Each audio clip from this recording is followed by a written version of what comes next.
Hello and welcome back to the third and fourth place matchup between the Saigon Jokers as well as the HQ Esports Club. My name is Chris, I'm joined by Wolf, and we are down to game number 3. HQ Esports Club is up by 2 games in this best of 5 series.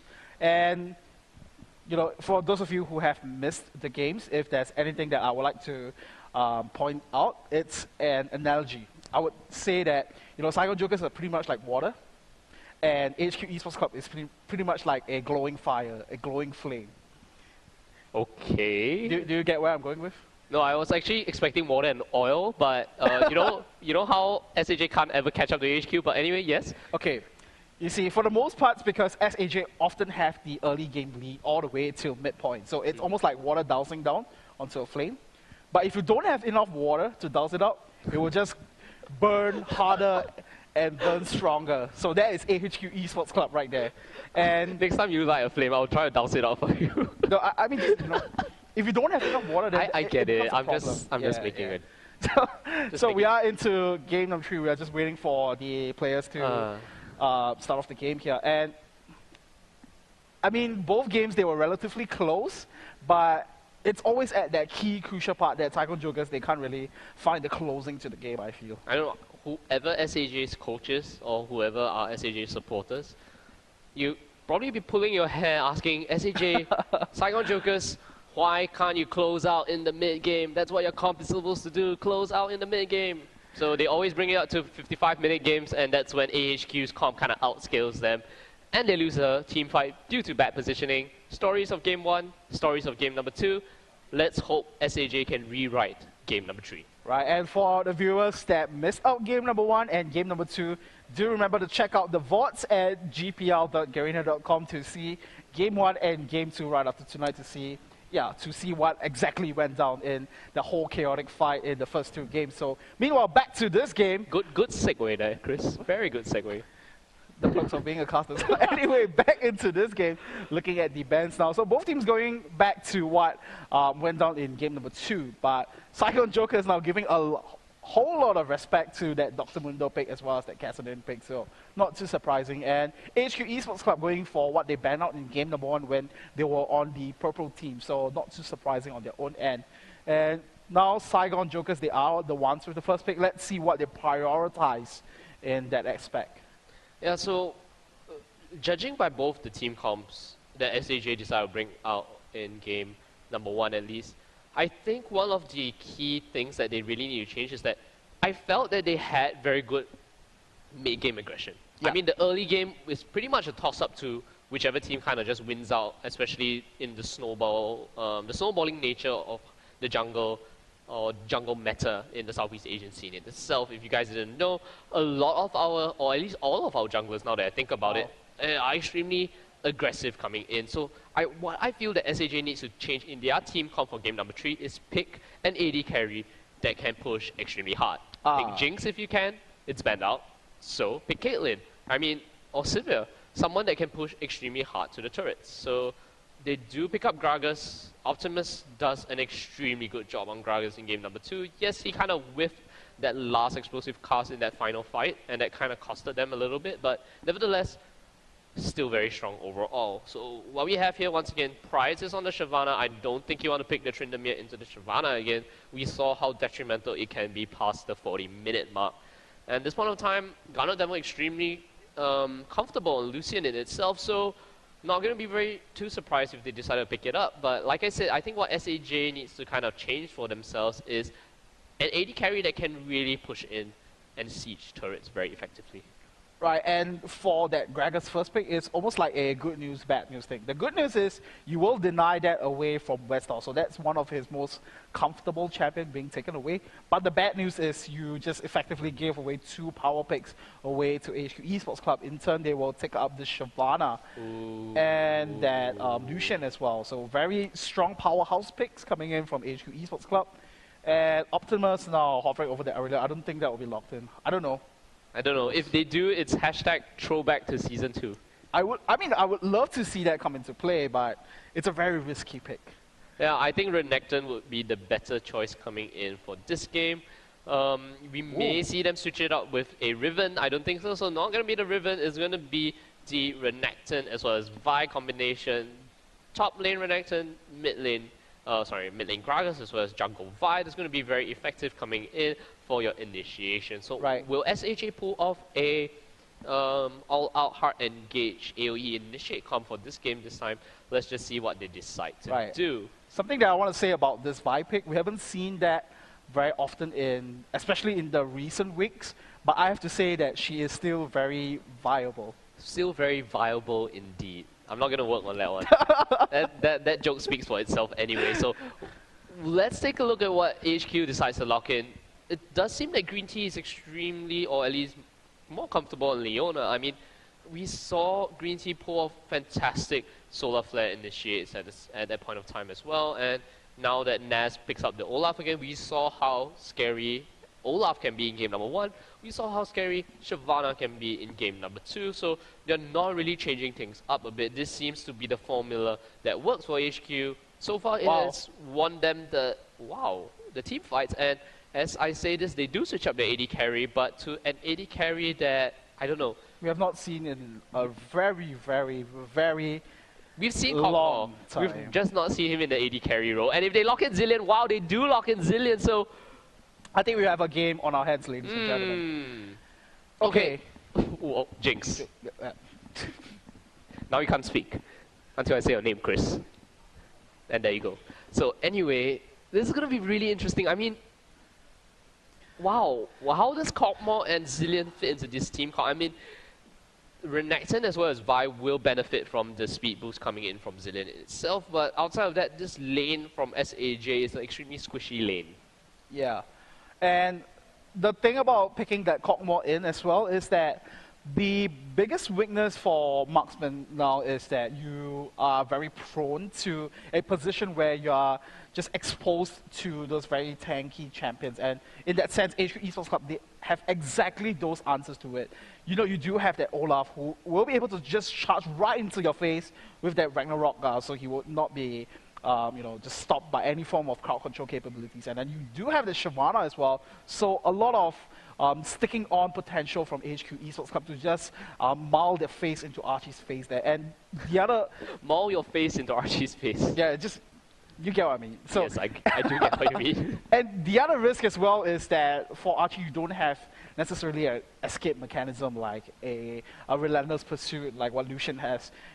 You know, definitely the only kind of escape that you have is from that flash. And I think I understand the rationale behind picking that Zilean, because you will be able to use the ultimate to bring him back into life, but is that going to be enough? Because there is a lot of lockdown from HQ Esports Club. Personally, I don't like the Kog'Maw pickup. I would prefer a Sivir or a Caitlyn in this kind of team composition.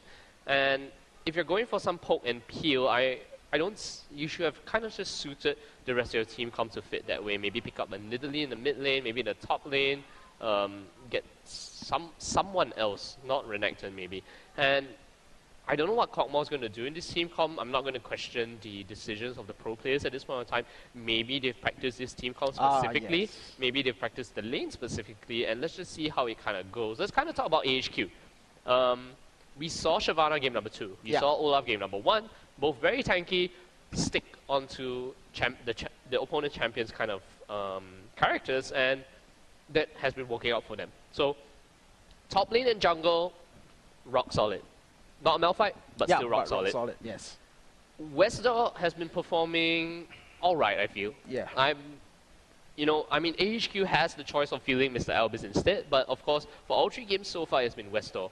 And it's been working out for them. Westdoor makes the plays when it counts. Yes, we saw his Kassadin dive in a little bit too early come game number 2, but he did manage to come out alive in that final team fight, and in the end, made the plays coming in.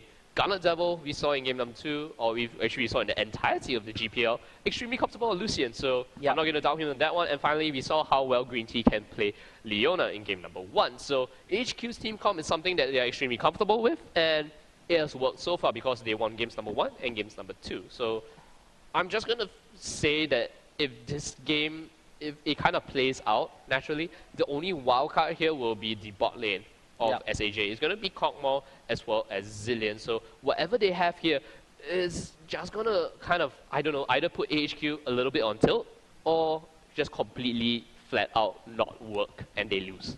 It's almost like a poker game where, you know, you just go for that all-in bets for this one. And You know, it's seriously, not- if they went in okay. for an all-in, I'd be like, okay, let's go for the all-in Alistar and all in that aspect that you are just showing all your cards on the field now, because it's like you say, it's only gonna work out well, or it's not gonna Work out at all. So it's either one or the other. It's gonna be both ends of the spectrum here. And for Saigon Jokers, I'm really worried for Archie here, because he doesn't have any form of innate escape, and up against a team comp with so much chase potential, such as AHU Esports Club, it's going to be a very fearsome lineup to face up against, especially as a Kog'Maw. And the other thing as well is that it's going to take a long while for Kog'Maw to try to ramp up, and you don't necessarily have the kind of utility that Lucian and the kind of burst damage that Lucian can bring to the table as well. So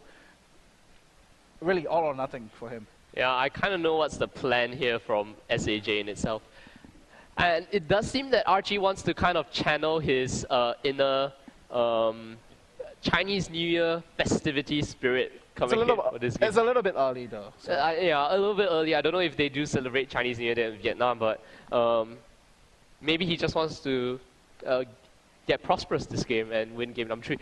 You know, from a completely unrelated note about festivities and everything, let's take a look at the bot lane itself, because this is one of the only changes we saw in this game in itself. And how do you think the bot lane of Kog'Maw Zillion will fare against a Lucian Leona? Because I personally feel that Lucian Leona is going to crush that lane.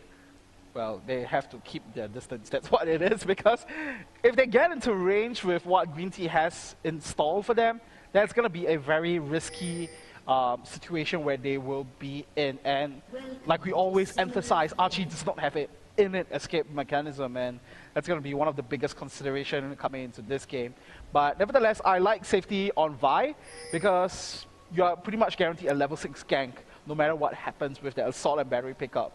And once again, Green Tea will be going for that Doran Shield, so very aggressive start once more.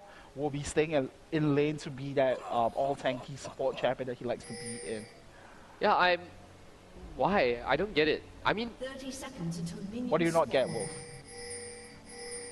everyone so far, or at least I've seen, the trinkets have kind of been, not the trinkets, sorry, the gold income items have been quite a priority, especially at least the ancient coin, because the Talisman of Ascension gives you a very strong initiate potential, especially since you have Shyvana as well as Olaf on the team, and disengage potential in case you need to run away from anything. And it seems that HQ hasn't been prioritizing this Talisman of Ascension speed boost this game in itself.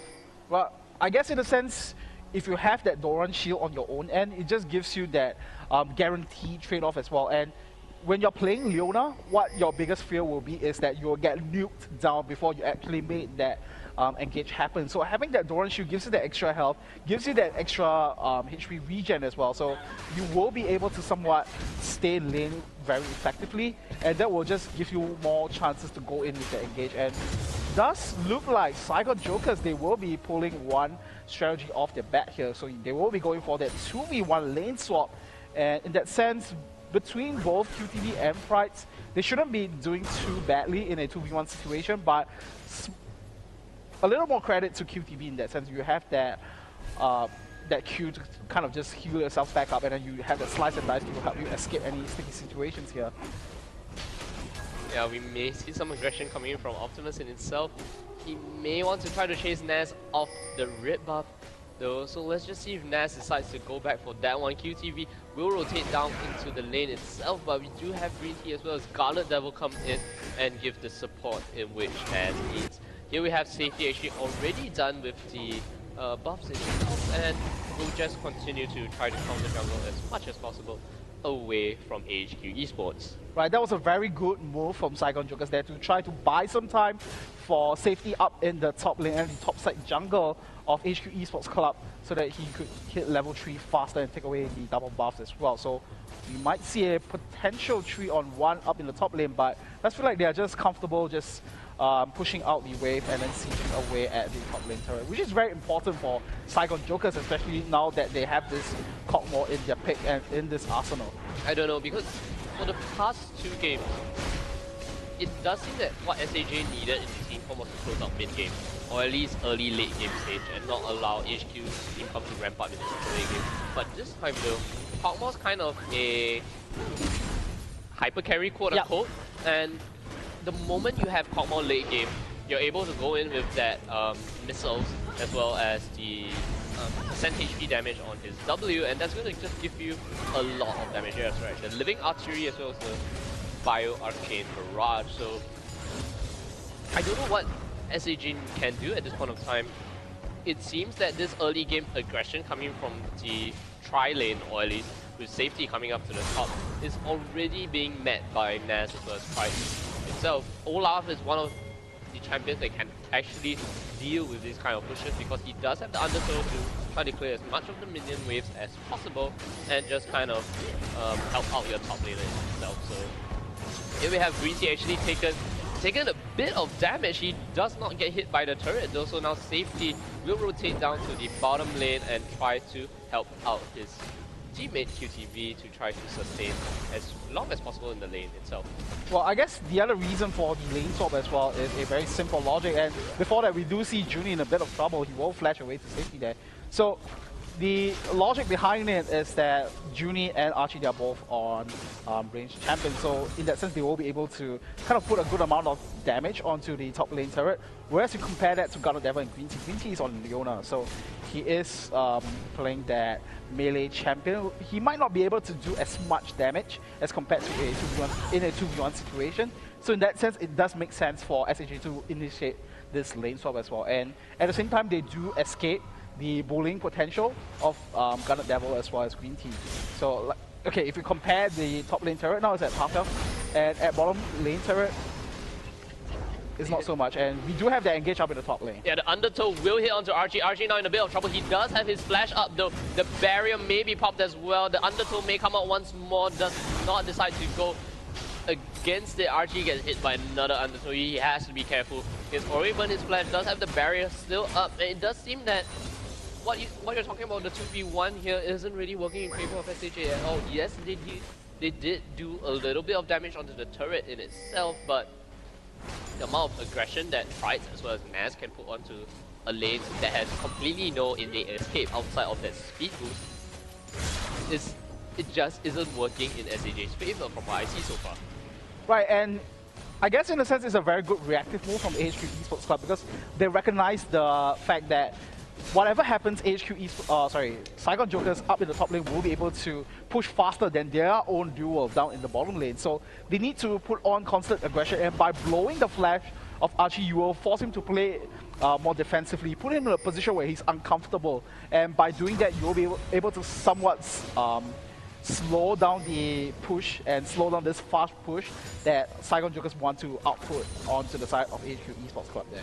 Yeah, and if we actually take a look into the mid lane this time and we take a look at the CS coming in, Resdor once again has that slight minion advantage coming in the early stages of the game. Whether or not he actually makes a roam down once he hits level 6, which he does, he can go in with that Mega Inferno Bomb and just add in that additional damage onto Optimus in itself. The good thing about Ziggs is that Ziggs is now one of the best champions to just kind of clear the way with, wave with, and he's really using that to his fullest potential. Right, that's the good point that I wanted to mention as well, is that no matter what happens, Resdor should be able to clear out minion waves with the Mega Inferno Bomb, and it's not difficult for him to apply side lane pressure, because you just need to kind of land that pseudo global ultimate on any one of the side lanes, and voila, that's your presence right there. So he doesn't need to leave lane to apply all this pressure. When you compare that against Optimus, he needs to roam around and he needs to shove up the wave in order for that to happen as well. So that will create some room and some space for Westlaw to play around with, and he's doing a pretty good job on his own as well. He's applying good pressure, and now having the blue buff as well, actually putting a good load of damage onto Optimus. That's right. Wow, the flash coming in from Westlaw actually completely negates the... And oh my goodness, here we have Optimus actually just making the plays. We saw the preemptive flash, dodge, the explosive cast in itself, and Optimus just fancy footwork there, dodging out the Mega Inferno Bomb, and this time here we do have safety, put in some counter jungle, gets the smite out and steals the red buff away from Nas, forcing Pride to actually burn the Dragon Descent, and a good speed up coming in from Junie allows safety to actually get away from that one. Now QTV in a little bit of trouble, piercing light into Zenith Blade into the piercing light combo will take him down under half health. He will decide to recall, does not really have a bunch of gold to his name at this point of time, but nevertheless, he's just going to go back, try to get some more sustained items or some more defensive items, and try to farm it out in the lane itself. I think we kind of underplayed what happened with the first blood. Optimus just did a fantastic play with that one, you know, sidestepping all those skill shots that Westor was able to put out. And not only that, you know, taking away the blue buff from Westor, that's going to hurt him quite a bit as well. So in that sense, Optimus should be able to come back into this one in terms of CSing. So with that blue buff, you'll be able to chuck out more barrels than he was able to do before. And with that kill as well, he will be able to somewhat cover up that goal deficit that he was in before. Yeah, so it's really amazing that play, because they kind of shocked me, because Westor went in for a preemptive flash, and Optimus kind of just airballed his explosive cast in itself, which I thought for sure Optimus would have gone down at that point in time. He juked the Mega Inferno Bomb as well as the bouncing bomb, so wow. It's a play within play. Wow. Playception. Playception. Playception indeed. God. And let's see, the blue buff actually passed to Optimus again, so that's just going to give him an additional lane advantage and a little bit more gold to his name itself. He does have a slight gold lead compared to Westor, but both teams at this point of time quite even despite the first blood going to FAJ in itself. Right, and we have hit that stage where Archie and Junie have hit level 6, so Archie should be able to poke better with that the barrage that should be able to put on some damage onto Prides as well. And then Junie will have that ultimate Radiant available to try to save his AD carry in the process. And Flash should be right up for Archie very soon. And now we do see Optimus trying to make the pick happen. There we go with the explosive cast. Nothing much to be said there, Chris. The play spoke for himself. A very clean gank coming in from Optimus as well as safety to take out Westor once again. So, as I said before, the water Saigon Jokers is trying to douse the flame of HQ Esports Club, but I really wish I could see what the chat is saying now all around, whether they get your analogy or not, because I don't really get analogy, but nevertheless, I'll give it to you. Okay. Yes, I don't know whether the water that SAJ is will be able to douse the flame of HQ. The fiery, burning passion flame of HQ Esports Club. They are up 2 games, you have to give it to them. So in that aspect, they are doing very well for themselves, but not too much in this early game right here. So Saigon Jokers finding the 2 kills that they needed at a good 700 gold lead here, so they need to constantly up the pressure. But like you mentioned, this time around they do have that hyper carry in Kog'Maw itself, and surprisingly they are doing quite well for themselves, despite that one time when we did see Ness visit up the top lane and they apply a good amount of damage, and Ghana never goes down to safety in the process. We missed that one. Yeah, and then we have QTV now getting stunned under the turret. He does not have his dominance. He now pops his dominance and will be able to walk away from that one. Safety now trying to just, you know, go for the execute, and he does manage to successfully kill himself under the turret. So Ghana never going down to that one. Now Pride's in a little bit of trouble. The time bombs will start to tick, and a great Void Ooze will just slow him down completely and try to zone Pride out of lane in itself. This recall here should actually give SAJ the first turret of the game and extend their goal lead to about, let's see, 2,000 over goal? Yes, that seems about right. That's right, and you know, just forcing Pride out of the lane will be a very detrimental factor for HQ Esports Club over here, because they might need to give up the top lane turret as well, as we do see Optimus just looking around the corner as well. And like we said before, Optimus, he always finds a way to bring himself back into the game. As we saw, for the most part, he was poked out by Westor, but now having that 1 kill up his sleeve and having the blue buff to himself, he managed to catch up in terms of CSO. All around win for Saigon Jokers in this early stages. 2k advantage, 13 minutes in. That's a very good position for them to be in. Yeah, and the next point of contention might be Dragon because we have Archie as well as Junie rotating down to the bottom half of the map. So it's going to be a 5v5 fight at Dragon. And at this point of time with Kog'Maw already completing the Blade of the Ruined King, as well as Zillion already completing the Talisman of Ascension. That's power spike for you right there, Chris.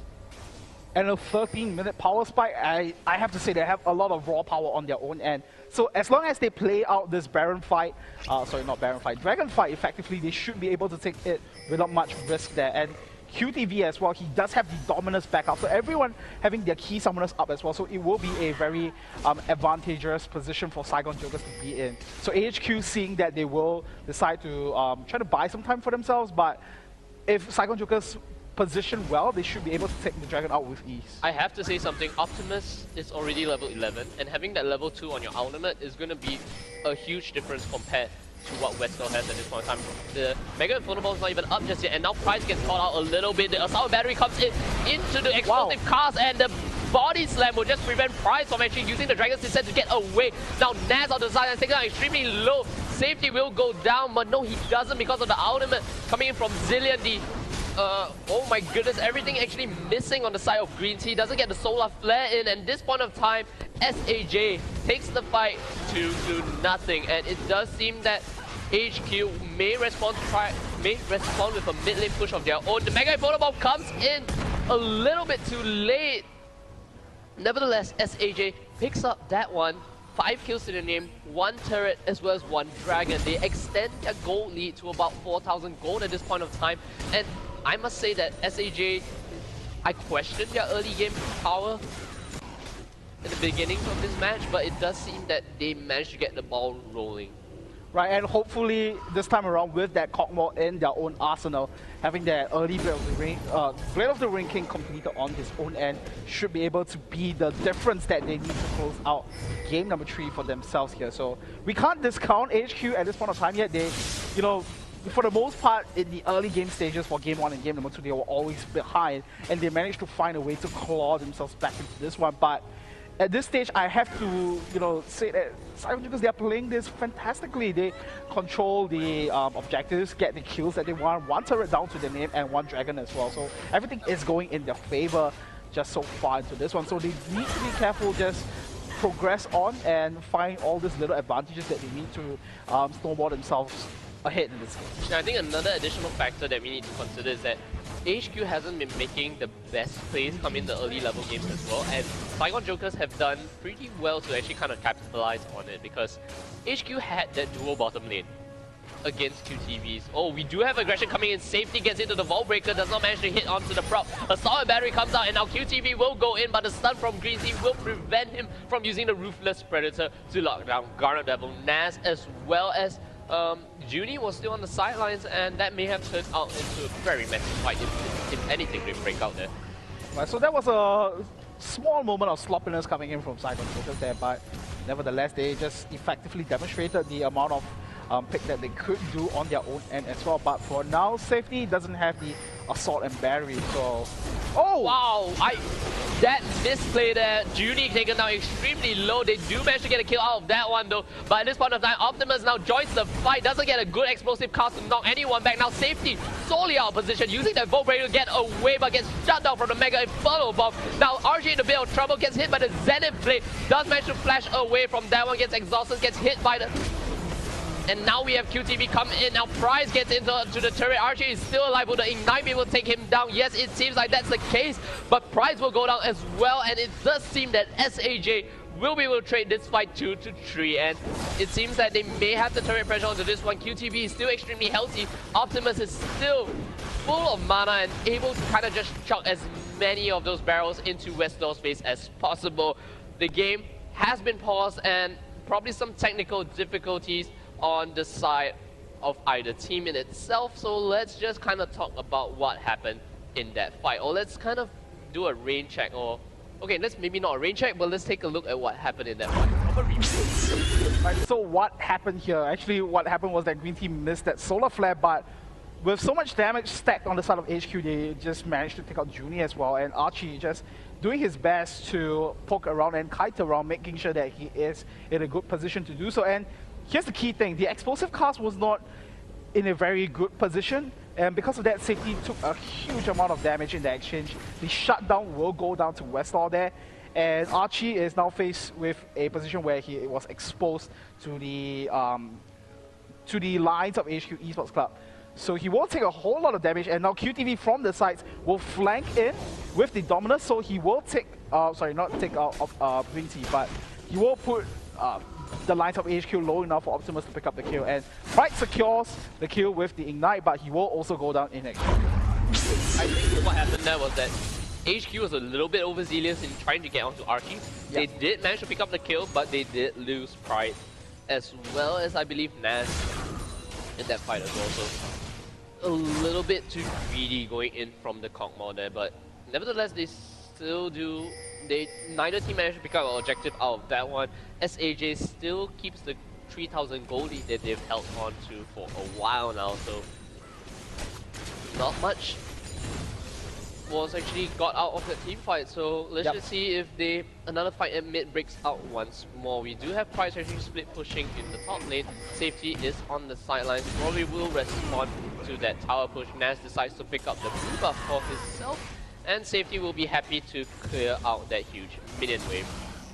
Right, so I have to say for Saigon Jokers, the good thing about them is that hanging on to this goal lead just means that Archie will be able to scale up very, very effectively to be that hyper carry that they desperately need. But at the same time, we have always talked about this consideration that Saigon Jokers have, because HQ Esports Club, they do have this Shyvana pick, they do have that Olaf pick.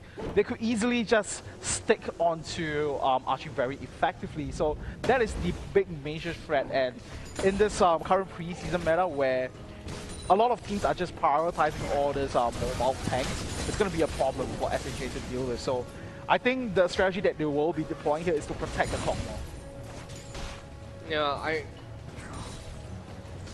let's just see what SHJ can do to protect Archie, because so far I see the initiation is very good from both Safety and QTV. Optimus has the explosive cast to kind of just disrupt the entire engage, or the engage potential from HQ Esports itself. So protect the Kog'Maw, Junie can do that too, so I think that may just be the plan, because it does seem that Archie will be building into a high damage output kind of champion at this point in time, especially with the Blade of the Ring King and his Bioarcane Barrage passive in itself. Right, and the good thing about Saigon Jokers at this point of time is that Optimus is having 50% of the kill count on the side of Saigon Jokers, so he will hit his item threshold a little bit quicker. And you know, having a Gragas to have that on your own, and it's just going to be good news for you, because you are able to just burst anyone outright and to peel off anyone away from Archie in that perspective. And Safety as well, he does have a few items up his sleeve. Already completed that Spirit of Ancient Golem, and then going for more health, so even more, even tankier frontliner for Saigon Jokers in that perspective. And now HQ Esports Club, they want to take something away from Saigon Jokers in that perspective, so they will be taking away that dragon from themselves, so they will close up the goal gap to 3,000. But in the meantime, it was at a time when Saigon Jokers took away the mid lane turret, so you get effectively a turret exchange with dragon. That's right, the gold lead is still in Saigon Jokers' favor at about 3,000 gold at this point of time, and it does seem that we've hit the little downtime of the mid game. And it's going to depend on where the team decides to prioritize their next objective. 2 turrets for the side of SAJ, 1 turret for the side of AHQ, and the next few outer turrets would probably be the point of contention. And let's just see where the teams decide to go, because at this point of time they are still quite even despite SAJ's 4,000 gold lead, but nevertheless it's going to be quite close, judging by game 1 and game 2. Right, and we do see the item difference coming in from both Junie as well as Green Tea once again. So Junie prioritizing their mobility that the team desperately need, especially for Archie. So going for that early Talisman of Ascension, but Green Tea playing it a little bit on the safe side. So having that early Mikhail's Crucible will be able to kind of cleanse away any form of a hard CC that Saigon Jokers would have, be it the Ruthless Predator coming in from QTV, or even the Bot Breaker coming in from Safety as well. All these little cleanse would help Garnet Devil in that perspective. Yeah, let's just see where it kind of all goes, because I don't know what their game plan is at this point of time. I know that the teams will want to take the objectives coming into the mid game, but who's gonna win out in a 5v5 team fight at this point of time? Right, it's hard to tell as well. So Julie taking some damage from the burnout from Pride here, so they would not be too concerned at this point in time. Safety might face check this one. That's right, Naz actually gets that undertow, and Safety will just Vault Breaker away. The pink wall being dropped down just to clear out the vision that was granted by the stealth ward there. So it does seem that SAJ will be trying to push down this long lane here, and not having Lucian actually all the way down into the bot lane may give SAJ a little bit of an advantage coming in here. Right, and the other thing that we failed to mention was that Safety is not playing that Vi, which means that all the excessive charge coming in from her punches will be able to clear out the waves effectively as well. So Safety could effectively double up as a split pusher as well, should Saigon Jokers need to. So in that sense, Saigon Jokers, they are sitting at a very good position here. They just need to hold on to this goal lead and then transit that into objectives like what we are seeing here right now. 3-man group up in the top lane. That's right, it's going to be scary because Junie actually gets caught out quite a bit here, and now Naz gets hit by the living artillery. So there we have it, QTV and Price once again dueling it out. Both the top laners seem to be destined to meet each other no matter what lane they go to. So the magnet rivalry of QTV as well as Price will always pull them together, and it does seem that SAJ will back off from their advances to the top lane in the turret in itself. So there's a little bit of downtime coming in, and where do you think this game is going to go next? Because we are at the mid game point. There are some items already being built up. It does seem that the item advantage would have to go to SAJ due to the slight gold advantage that they've been having. More core items on the side of both Optimus as well as Archie, already picking up their Sorcerer's Shoes as well as the Static Shift, respectively, on both the champions. And it does seem that, whoa, we do have the Teleport Ascension being popped. They want to go on to Naz at this point of time. The slow gets down, he does pop his Ragnarok and walks away from that one. So the ultimate does get burned from Naz to prevent any sort of fight coming in. QTV does pop the Dominus at this point of time. Pride's also using the Dragon's Descent. So now mid laner and top laner will duel it out with each other. It does seem that SAJ has a little bit better control coming into this game. Will they go for an early Baron? I would love to see that happen if they do go for it. I mean, Kog'Maw with a level 5 Bio Artillery does quite a bit of damage coming in. The Bio Arcane Barrage, I mean. And checking that Baron Pit with the pink ward, you may see them go for an early Baron here because Kog'Maw is one of those champions that can really take Baron quite fast. And not only that, you do have that percentage health from all the punches that Safety will be able to dash out by. QTV here taken out extremely low. The Zenith Blade will hit onto QTV. QTV does not hit Dominus passive. The Culling will come out. They will flash away from that one. Naz gets taken down while trying to disrupt them in the Baron Pit. QTV is the next one that gets taken down. The explosive cast will not knock Garner Devil into the SAJ lineup because he actually pulled a flash. Not to get caught out by that one. Right, so in exchange it's a 1-for-1, but in a sense if SAJ had a lot more firepower there, they could have considered going for that Baron, but in that sense they would respond to this immediate threat, which is the mid lane push from HQ Esports Club, so they will be happy to back off. So in a sense still a 1-for-1 trade, and in a sense Saigon Jokers will be happy, and I think even HQ will be happy to just keep this goal difference in check. Yeah, I mean, at this point of time, look at the amount of wards that the Saigon Jokers had placed in the red side jungle of HQ. It just shows that they knew what their next game plan was, so they put down all the stealth wards there, and it just kind of allows you to pick out where the HQ team is going to come from.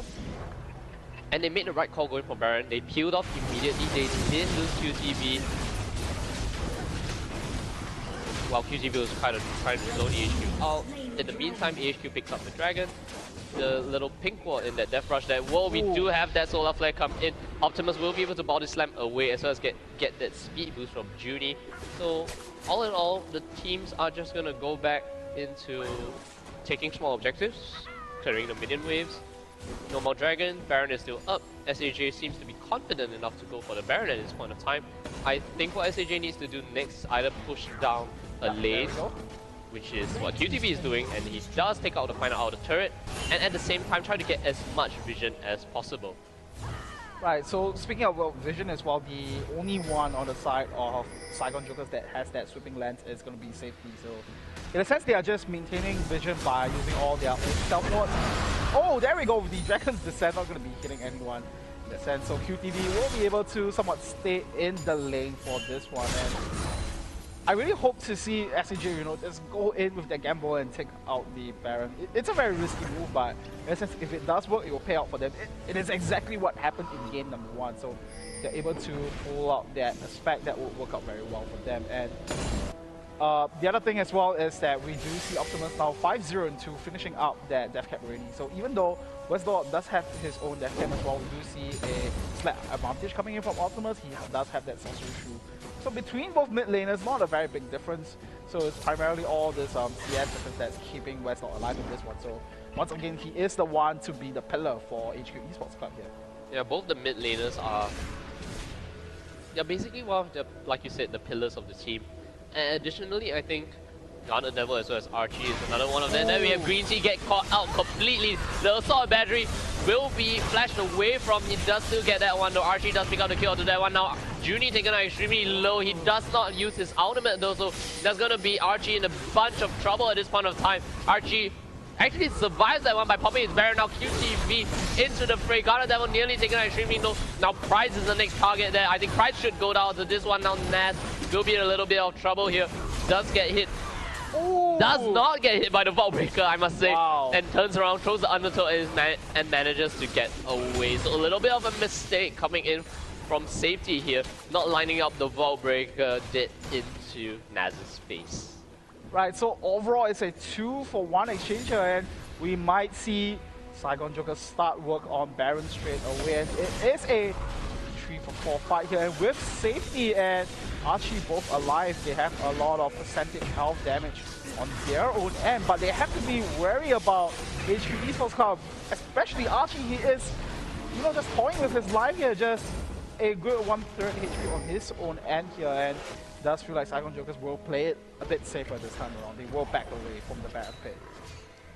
I don't know, SAJ seems like a completely different team when they start on Baron. I don't usually see them being the ones to initiate Baron. They are usually the ones to kind of get away. Whoa, Naz nearly gets caught out from that explosive cast there.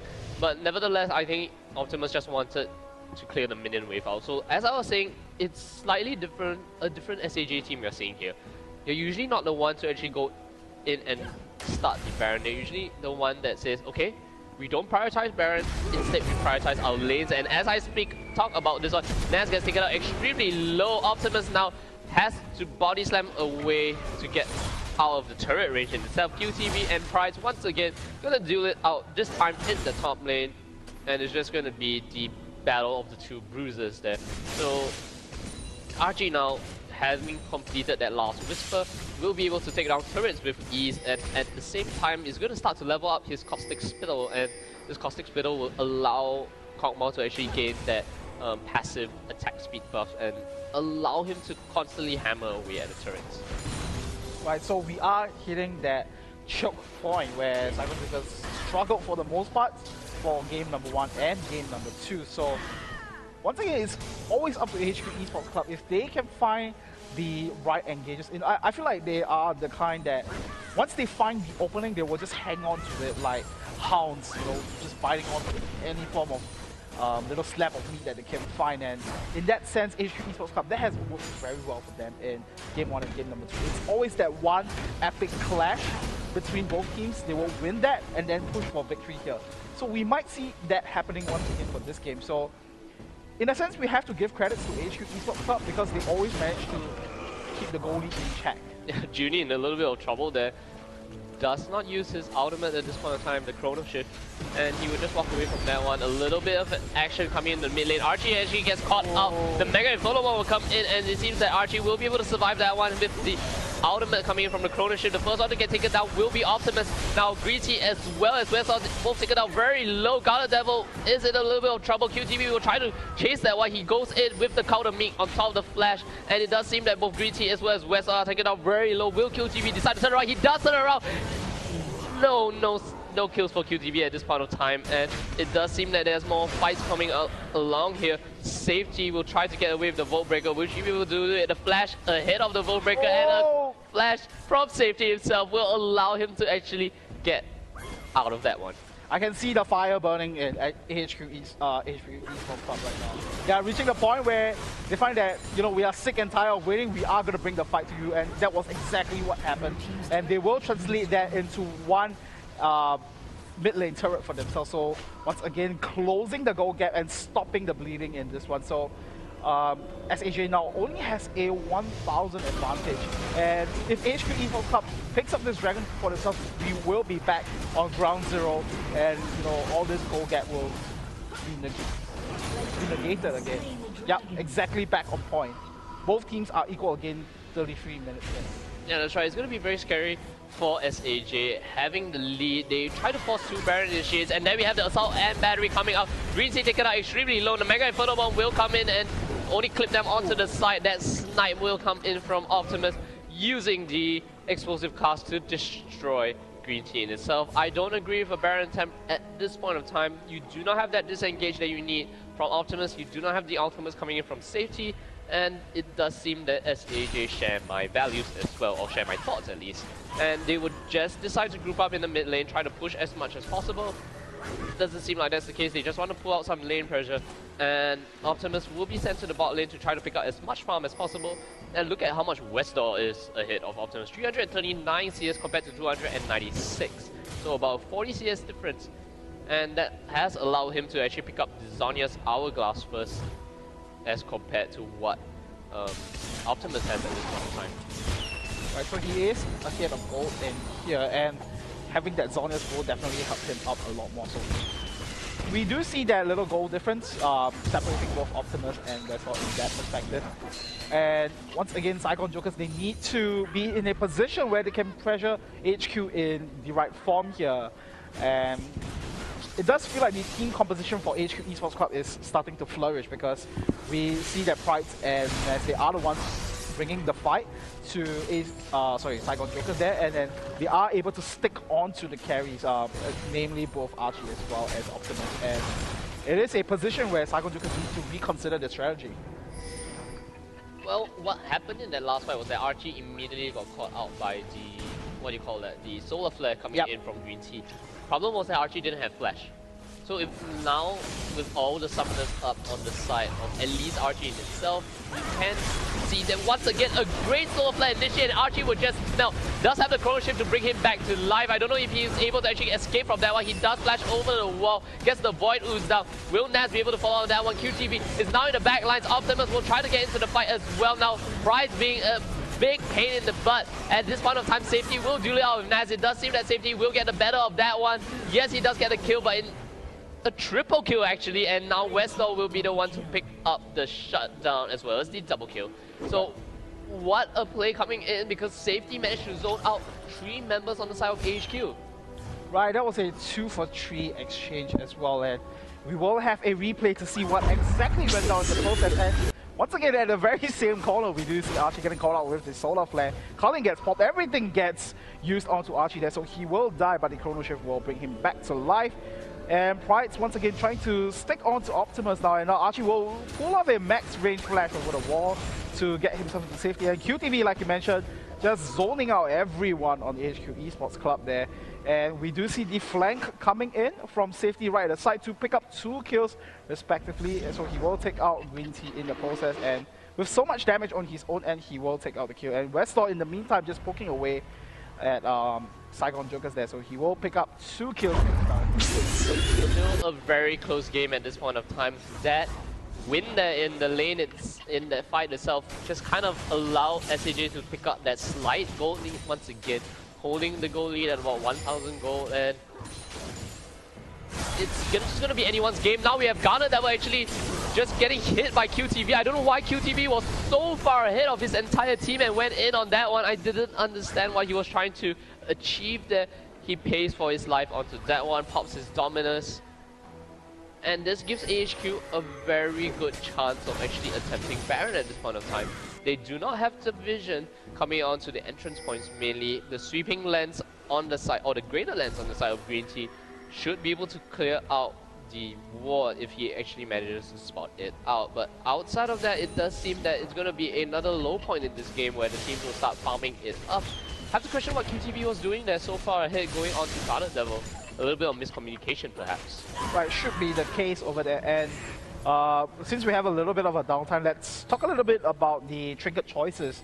We have not really talked about that for the previous 2 games as well. We do see Saigon Jokers, they are the ones constantly going for their triple lance pickup on their own end. So in that sense, they want to go in to maintain vision control. But I have to say that HQ Esports Club, they are playing this really smartly, because they always have that pink ward presence on their own end to clear out the stealth wards that Saigon Jokers have installed for them.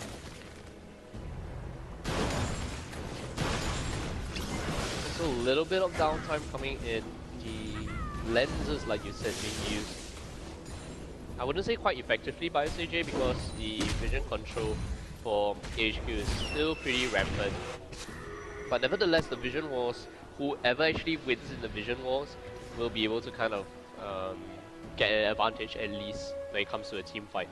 And I must say that at this point of time, comparing Junie and Green Tea is the support, or at least he's on the support champion that is able to do a lot more than what Junie has been doing. So far, Junie can only react defensively, reactively to the engages coming from AHQ, and that's not going to pay dividends at all. What SAJ needs to do is be the one to engage.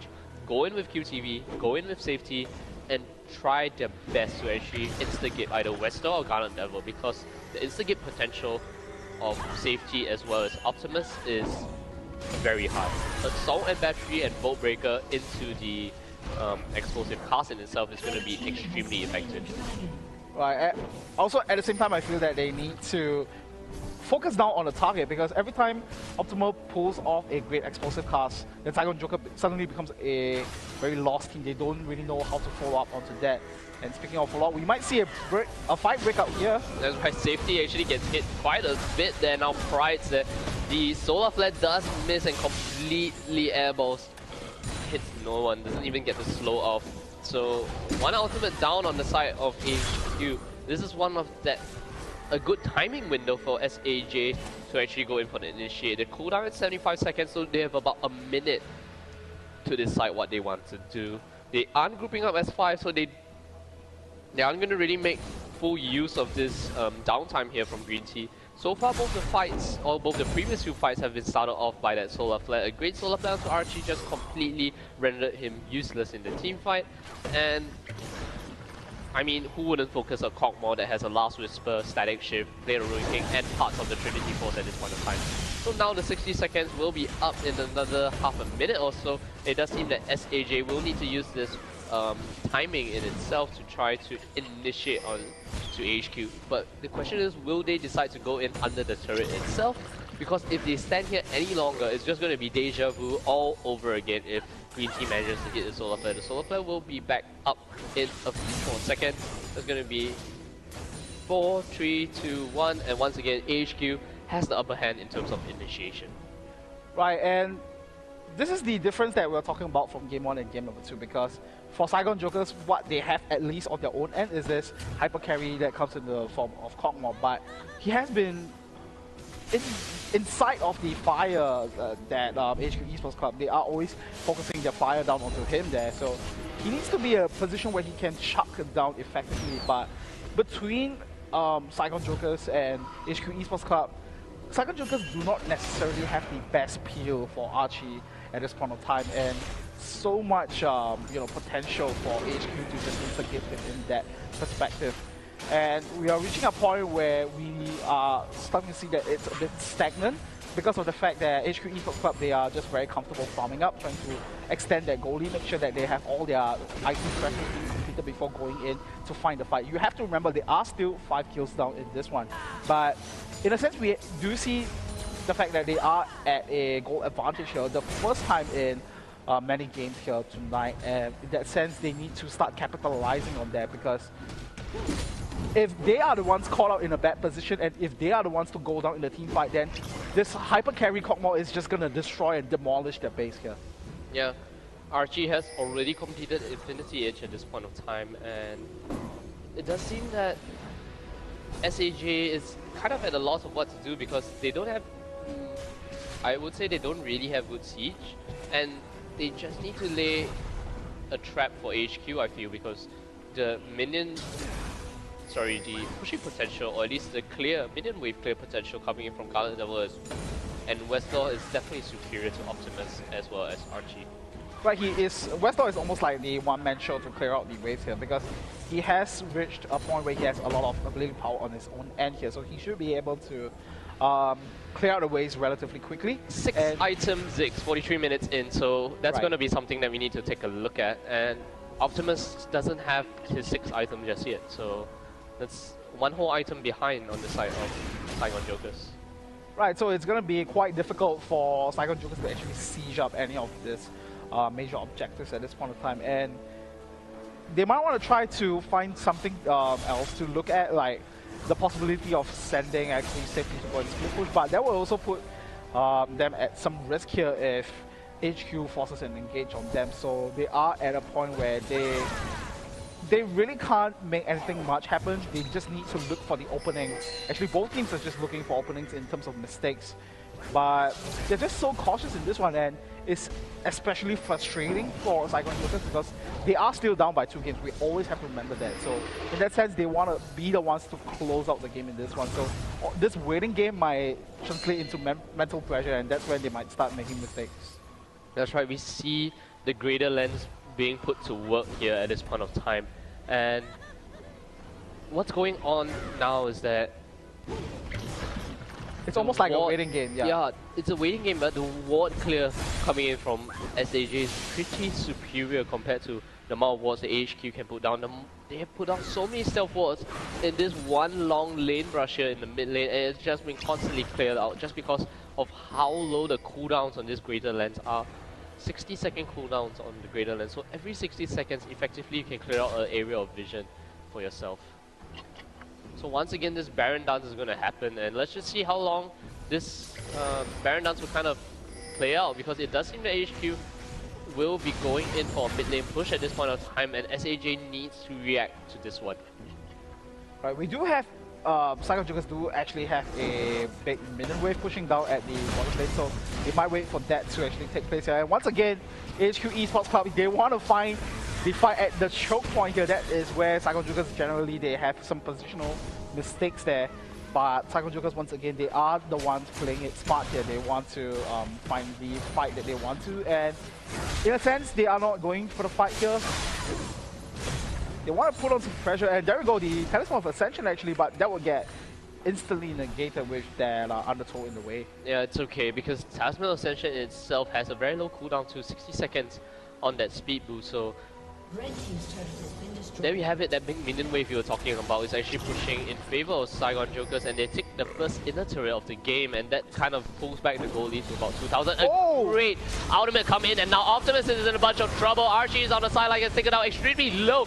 The Zonias will actually prevent most of the damage coming in, and now Westlaw is on the sidelines, taken out extremely low. QTV, one man trying to zone as many people as possible, but it doesn't seem that SAJ is able to follow onto that one. Naz is onto the sidelines, will be able to pull out that Undertow very shortly. It does seem that Archie will try to kind of lifesteal away from the minions as much as possible. The positional advantage will go for AHQ. They trade, they do manage to pick up QTV as well as that mid lane inner turret in itself. Right, so Green Tea pulls off one great solar flare onto Optimus. They managed to pick up the kill onto QTV in the entire process, and the amount of burst damage coming out from Westlaw was able to repel them to try to make encounter initiate.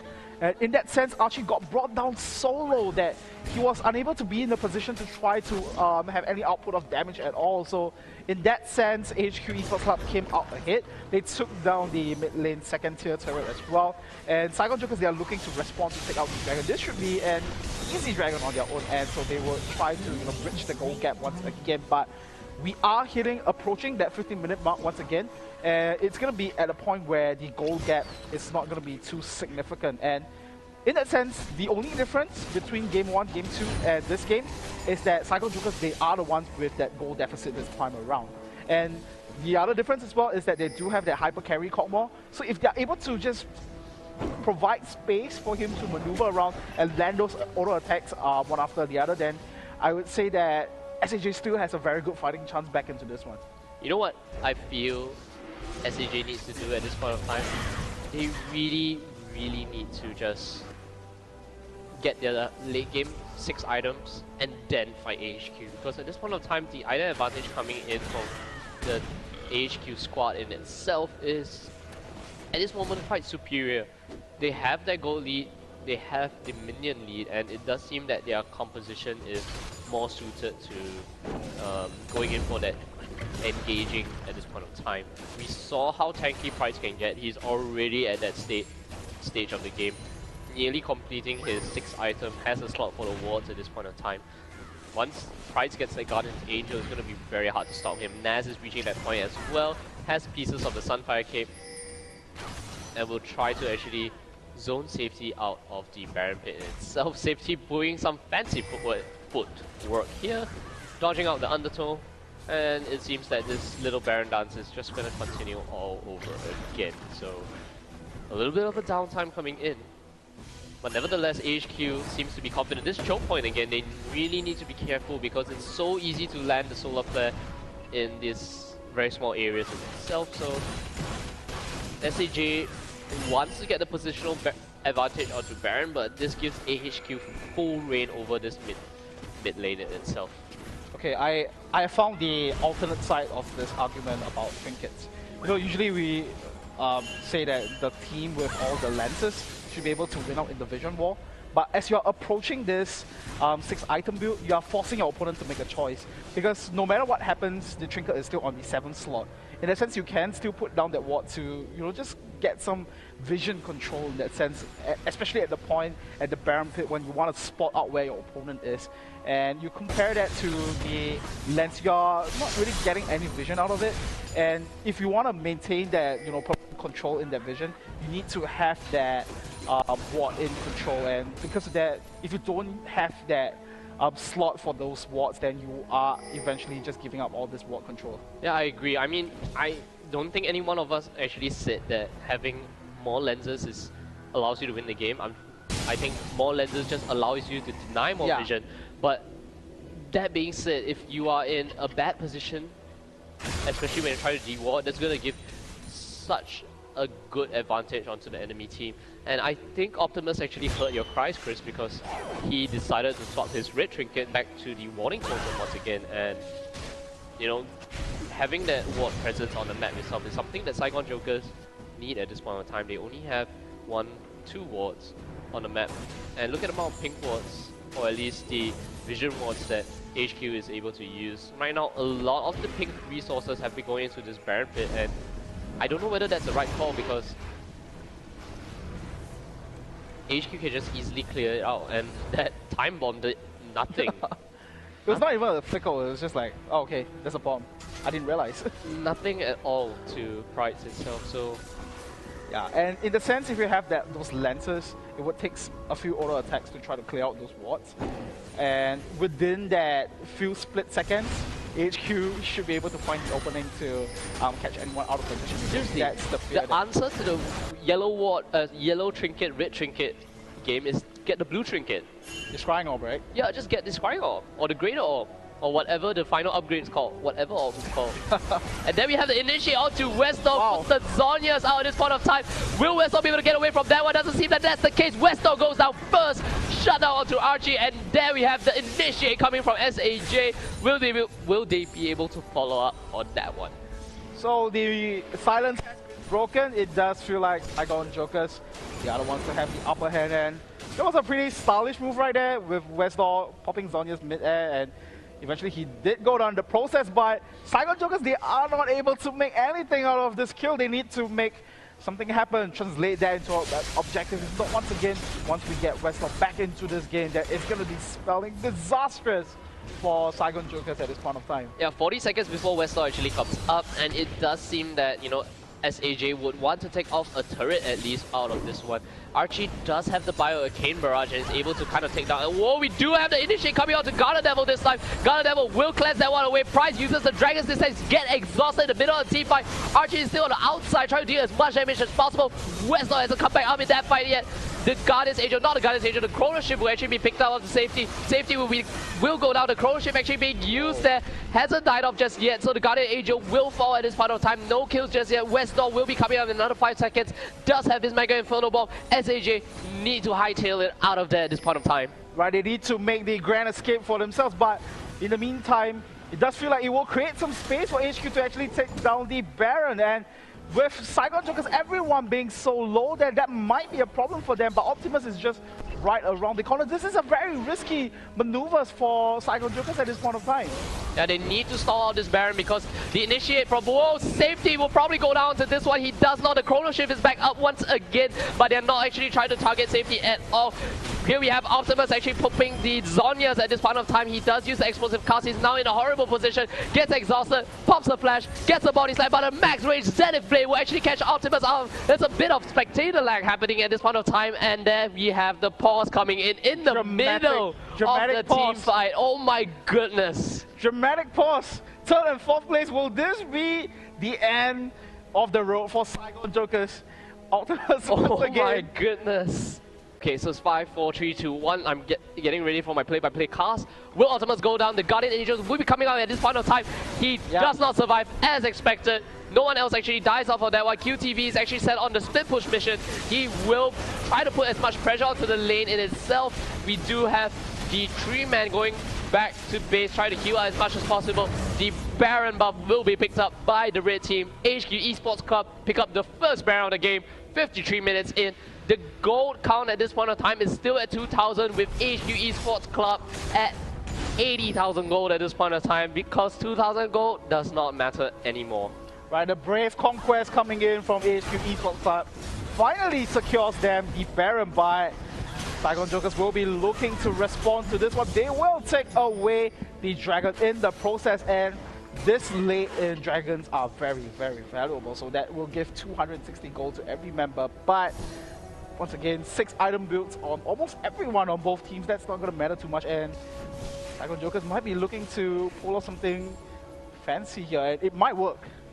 It may work. This little fanatic death brush, as some of the fanatic players like to call it, this do a fanatic here.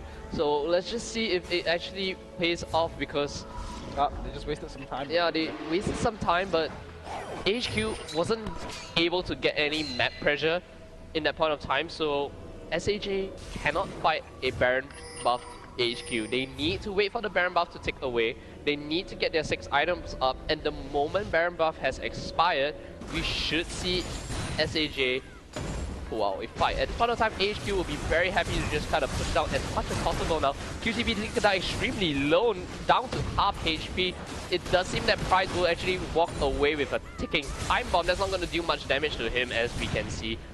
And now QTV, does he have his home guard? Because he will probably need to go back and buy the home guard boots. Doesn't have enough money to buy that one just yet. So what we have here is just the siege coming in from HQ. It does seem that this inhibitor turret will go down. I feel that SAJ need to... Whoa, we do have a great start coming from Judy. He flashes and cleanses away from that one. Green Tea taken out very low. The turret will go down. Will Green Tea go down in the process as well? Safety gets the assault battery onto Garden Devil. Garden Devil pops his barrier. Nas taken out extremely low.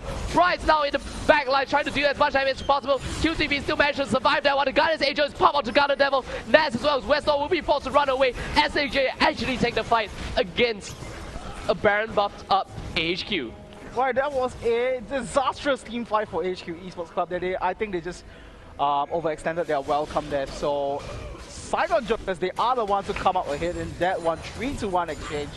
And they are given this opening here, but Westdoor is pretty much alive and kicking in this one, so with so much ability power and with clear potential, it's going to be quite difficult for them.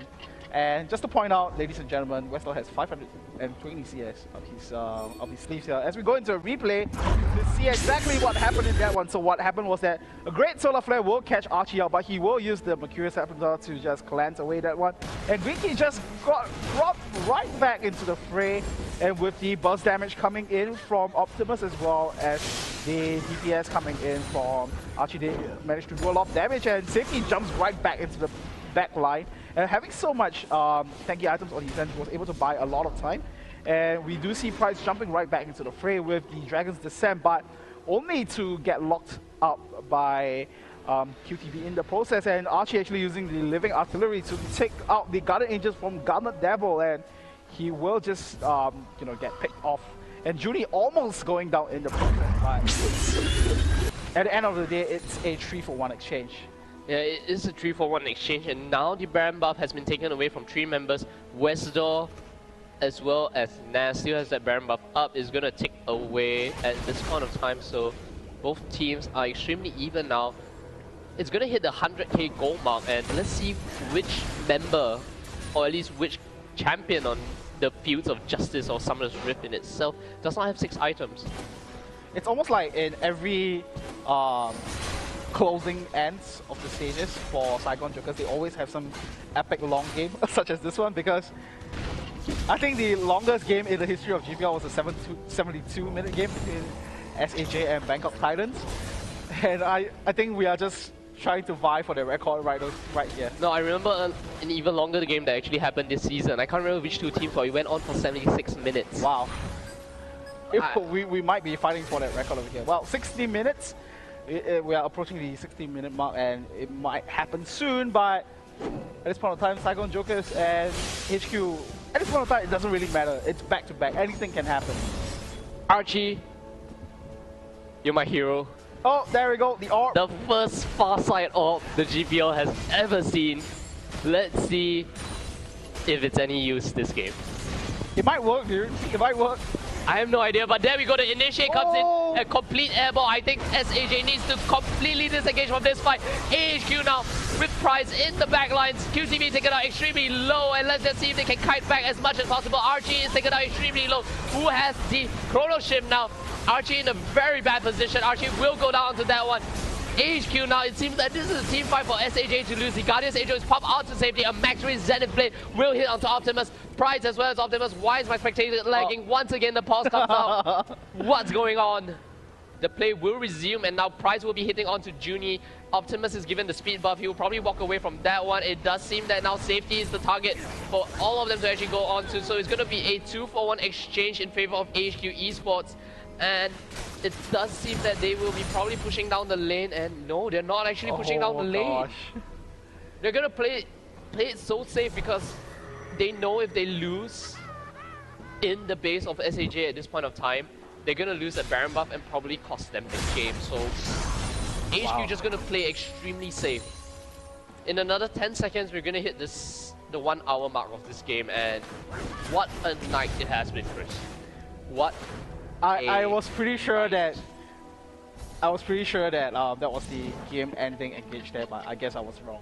What do I know about pro gaming? Yeah, what do we know? We just watch and talk a lot about it, huh? Oh gosh. My goodness. Well, they have every reason to play safe here. We have a 10,000 difference on the line here.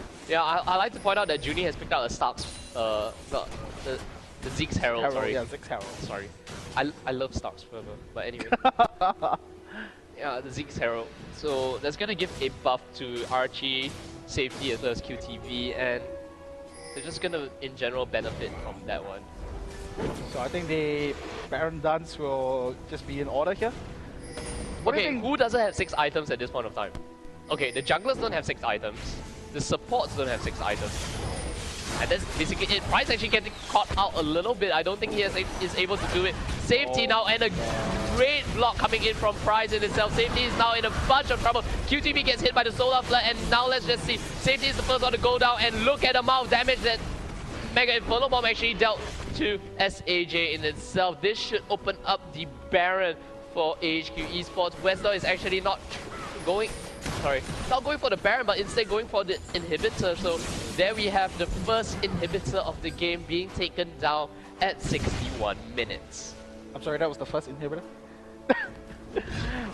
It does look like it's an eternity for the game, for the team trying to close out this game here, but as mentioned, an open Baron call for HQ Esports Club. They should be able to take this one out with ease. And now with the mid lane super minutes pressuring onto Saigon Jokers there, it will be a hell of a position to try to come back off from this one. But once again, 6 item builds for most members of Saigon Jokers there. They still have the option to make this one turn around, especially with that hyper carry Archie over here. That's right. So at this point of time, this global goal is just going to go into the coffers of HQ Esports Club. Naz can't complete his small Mortalist at this point of time. At least I don't think he can. And oh my goodness, Whistler has 6,000 gold in his own pockets. What's he going to spend it on? Just pure elixirs. He doesn't need money for anything. He has reached the stage of enlightenment. He doesn't need any more items. He doesn't need gold. He just needs to win the game at this point of time. My goodness. It's an hour long game here, and I think Saigon Jokers have a little bit of struggle with chokeholds because for the past 2 games, for game 1 and game number 2, they primarily, saw their defeat in that chokehold in the blue side jungle of HQ Esports Club. This time around, they saw one major objective lost because safety was separated from the rest of the team because, yeah, it is very chokehold over here. Okay, the problem with SAJ at this point of time is that once they get their items, they need to fight. But the problem is that HQ has been the one picking the fight that they want, and SAJ has just been responding. SAJ has good initiation. We saw that when SAJ goes in for the initiate, they win the team fights. But so far, it's only happened once, and they didn't really convert any objectives out of that one. And at this point of time, HQ is just going to take away all the outer turrets. They have the Baron buff, and once again, when both teams are at the 6 item threshold, the team with the Baron buff has that extra stats coming in from the Baron buff itself. So this turret should go down too. I mean, great wave clear coming from SAJ will prevent and mitigate some of the damage coming out, but nevertheless, it's still going to be very difficult. The poke coming from Optimus and Archie is going to be extremely potent come the late game, so they need to use that poke. They need to use the poke coming in from both Gragas as well as Cockmore. If Archie is able to land a few good living artilleries, then that kind of solves most of their problems at this point of time. I'm looking at the gold count for AHQ. 99.9 thousand gold. There we have. Oh, we have hit the 100,000 mark for HQ Esports Club there. Just feel like that's the signal for them to try to siege up the turret. And the Baron buff slowly taking away on their own count here. So they should be able to take out the bottom lane turret. But Western are a little bit low on mana here and they decide to back off from there. Yeah, that's right. And it does seem that this siege will allow, at least allow Naz to pick up his, a little bit of a fail. Relentless pursuit over the wall. No one saw that Garden Devil, but nevertheless, the more Mortalist being picked up on the side of Naz. Banshee's Veil from the Spectre's Cowl will not be able to be completed by safety at this point of time. And Leona is just so tanky. This is the first time I've seen a team get 2 blue trinkets, Chris. This is the first time I see any team get any blue trinkets in a competitive game. I think it's but at this point of time, it's not going to be useful because I guess HQ is just going to be knocking on SAG's doors. In a sense, if they are able to maintain vision, because at this point of time, it's where one good team fight is just going to change everything. If you are able to just have that op control to just spot out where they are, because a blink of an eye is just going to change the game right now. So in a sense, if they are able to use that op to just scout out the area, and given also the sense that they have been pushed out in the sense, all the outer turrets are down. So in the sense, HQ Esports Club will be placing all the wards in the jungle, so they are unable to kind of check it effectively without going close in range. So having that op is going to help them a hell lot more. This, we should just let this game play out, and maybe, you know, Yeah, bricks. come on, man. It's a very, it's a very close game. 104,000 to. I'm not bored. I'm just awed. I'm just awed by this game. Dude, I told you, 10,000 difference, cash prize in difference. It is okay to play it safe. It is okay to find the comfortable position for you to close out the game. Yeah, and then we have the initiation comes in from safety. Let's see what's going to go on at this point of time. Oh my goodness, my mouse just went home completely haywire. Naz getting taken out extremely low. QTB in the front lines, and now safety getting taken out very low as well. But let's just see where they actually turn their attention to. Junie is onto the sidelines, does not pop his chrono shift just yet. And it does seem that they will disengage from that fight. You see, when safety goes in for the initiate, SAJ tends to come out better. Yep. They need to go in for more of these initiates, and they nearly caught Naz out and destroyed him and making it a 4v5 fight.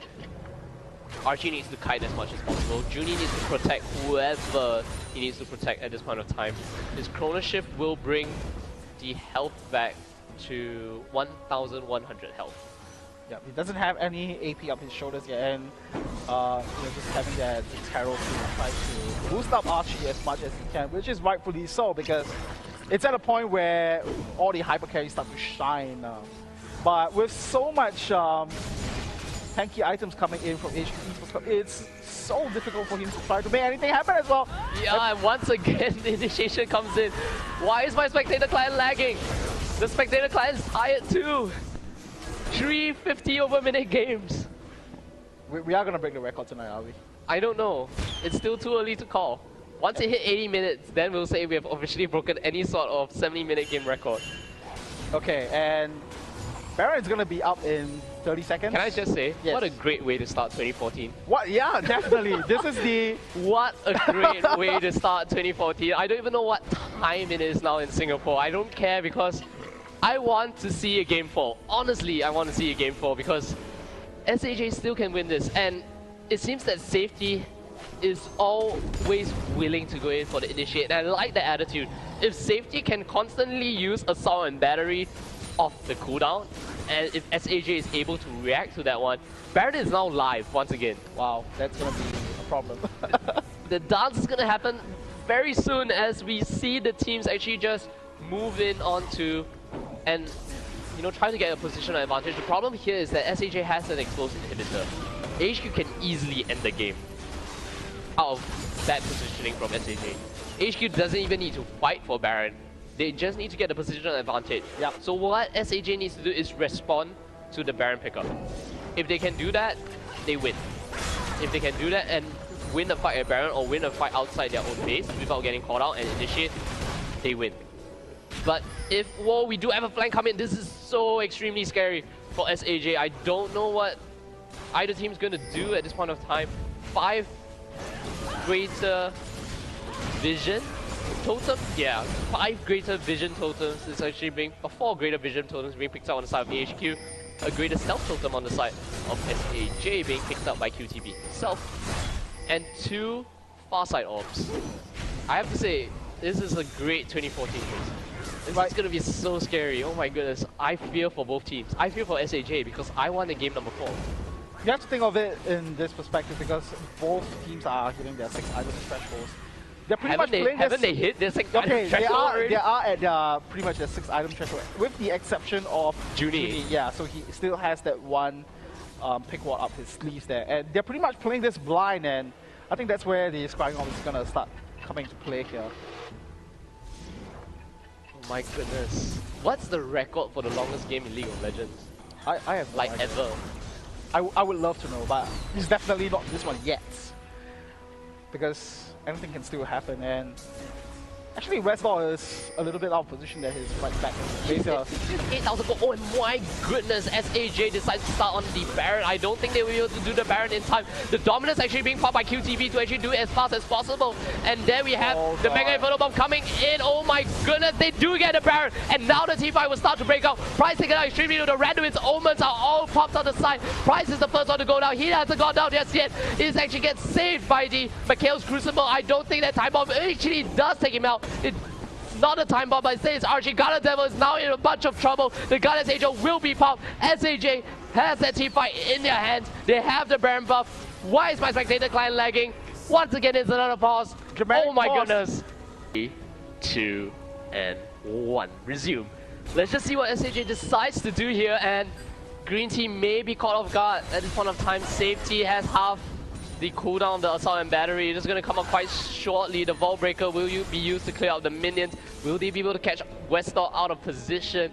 Because they do have 1, 2, 3, 4 members. Junie is now onto the sides. They do manage to pick up the first turret of the game. The death timers are still extremely long at this point of time. 40 seconds. Westor is now alive. Full mana, trying to chunk as much damage as possible. Will SAJ be able to close out this fight? Because it's 71 minutes into the game. 30 seconds left on the death timers for the side of AHQ. They should just... Oh my goodness, this is so scary. Westor is so tanky. They are onto the Nexus turrets at this point of time.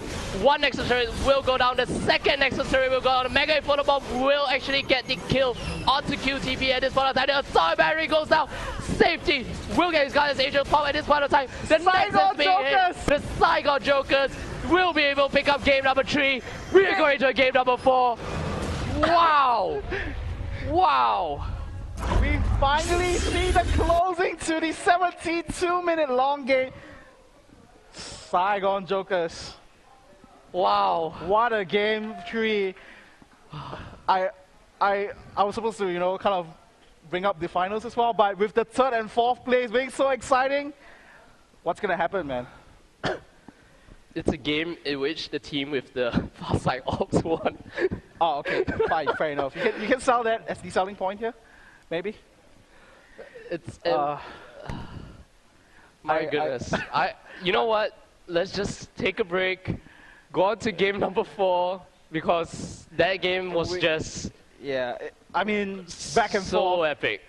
Saigon Jokers finally they are the ones to find the closing, and they are the ones to have the final say in game number 3. So.